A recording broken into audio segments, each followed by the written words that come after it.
साहिब मदारिक ने लिखा कि आका करीम अलैहिस्सलाम के विसाल के 3 दिन बाद एक आराबी एक देहाती दूर दराज से सफर करके हुजूर के रोज़ा अनवर पे हाजिर हुआ।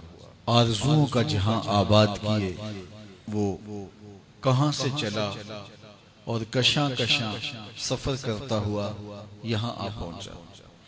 शहर मदीना में पहुंचते ही किसी ने उसे बताया कि हुजूर तो रहलत फरमा गए।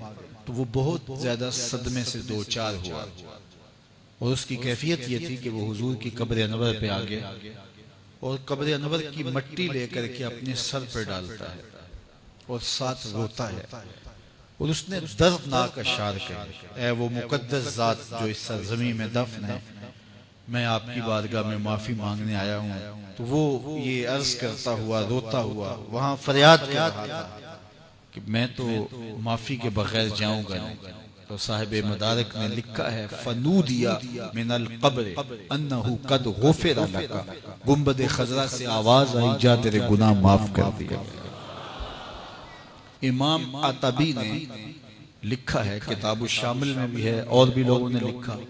तफसीर इब्ने कसीर मक्की की बड़ी मोतबर तफसीर मानी जाती है और बहुत सारे मकातिब फिक्र के लोग उस पर मुत्तफिक हैं। और भी लोगों ने लिखा है कि हुजूर के विसाल के कुछ अर्सा बाद इमाम आतबी कहते हैं कि मैं हुजूर के रोज़ा अनवर के करीब बैठा था कि एक शख्स आया और उसने हुजूर की बारगाह में गुनाहों की बख्शिश और मग़फ़िरत का सवाल किया और इतनी जिद की कि जिस तरह कोई अड़ी कर जाता है तो इस तरह वो बहुत ज्यादा जिद करता था और बार बार कहता था, ये तो मुस्तग़फ़िरन लिज़ंबी, मैं अपने गुनाहों की बख्शिश और मग़फ़िरत के लिए आया हूँ और इसके बगैर नहीं जाऊंगा। तो वो इस तरह बात कर रहा था। तो इमाम आतबी कहते हैं कि वो चला गया तो मेरी आंख लग गई। जब आंख लगी तो हुजूर की मुझे ज़ियारत नसीब हुई और आका करीम ने फरमाया, कुम या आतबी, है आतबी उठो और उस आराबी को, उस देहाती को तलाश करो और जब तुम्हें मिल जाए फबश्शिर हो बिल जन्नह, मेरी जानब से जन्नत की बशारत दे दो। तो वहां जूद है, इफाफ है, वहां आज भी रहमत का बाड़ा बट रहा है, अनवार बरसते हैं और जो वहां जाता है वो हुजूर की बारगाह में जो अर्ज करता है आने वाले की फरियाद सुनी जाती है।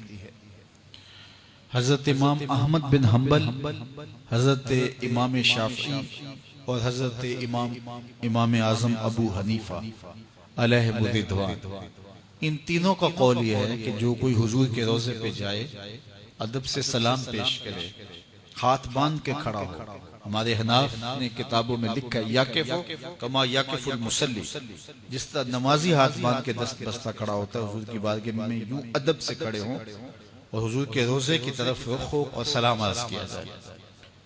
तो ये तमाम कहते हैं वहां जाएं और सलाम पेश करें, अदब से हुजूर से शफाअत की दरख्वास्त करें और कहें कि हम हुजूर के रोजे की ज़ियारत करके आए। लेकिन इमाम मालिक, इमाम दारुल हिजरा, वो फरमाते हैं जब कोई हुजूर के रोजे पे जाए तो ये ना कहे कि मैं हुजूर के रोजे की ज़ियारत करके आया हूँ, वो ये कहे मैं हुजूर की ज़ियारत करके आया हूँ। इसलिए कि आका करीम ने फरमाया, मन ज़ारा कब्री बाद वफाती फ़कअन्नमा ज़ारनी फ़ी हयाती, जिसने मेरी कब्र की मेरी वफात के बाद ज़ियारत की वो ऐसे है जिस तरह उसने मेरी ज़ियारत की।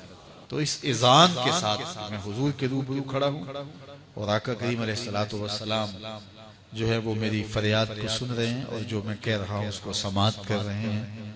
और आका करीम करम भी फरमाते हैं, अपने गुलामों की ज़रूरियात को पूरा भी फरमाते हैं, क्योंकि अल्लाह ने उन्हें कासिम बनाया है। अल्लाह अता करता है, महबूब बांटते हैं।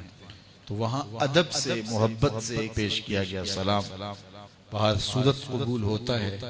अकीदतों के सांचे में ढल करके अदब के अंदाज में जब वहाँ हाजिरी दी जाए तो फिर यकीनन वहाँ से जो है वो महसूसात की दुनिया में या रूहानी दुनिया के अंदर जो लोग बसते हैं वो ये कैफियत पाते भी हैं और देखते भी हैं कि वहाँ से कितने अनवार बट रहे हैं।